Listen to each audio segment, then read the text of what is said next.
అంటే ఇప్పుడు అన్య మతస్థులు సినిమా తీసేవారైనా, సినిమాకి ప్రొడ్యూస్ చేసేవాళ్ళైనా, సినిమాలో యాక్ట్ చేసేవాళ్ళైనా గానీ, తెర ముందు ఒకలాగా, తెర వెనకాల ఒకలాగా, హైందవ ధర్మాన్ని పాటించే వాళ్ళని కూడా ఒక చిన్న చూపులాగా చూస్తారని జెప్పేసి అంటున్నారు. నిజమేనది? అది లేదమ్మా, పిచ్చబద్ధం. ఎవడది బ్రాహ్మిన్స్, హిందువులు అంటే బ్రాహ్మిన్స్ అనే ఒక దీని నుంచి పోవాలమ్మా.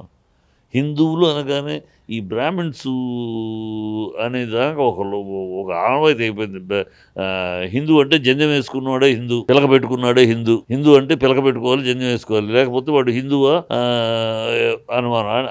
అది పోవాలి. ఆ భావజాలం పోతే కానీ హిందూ అనేవాడు బ్రాహ్మణుడు మాత్రమే హిందూ కాదు.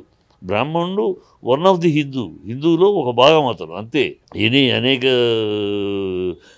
విభాగాలు ఉన్నది.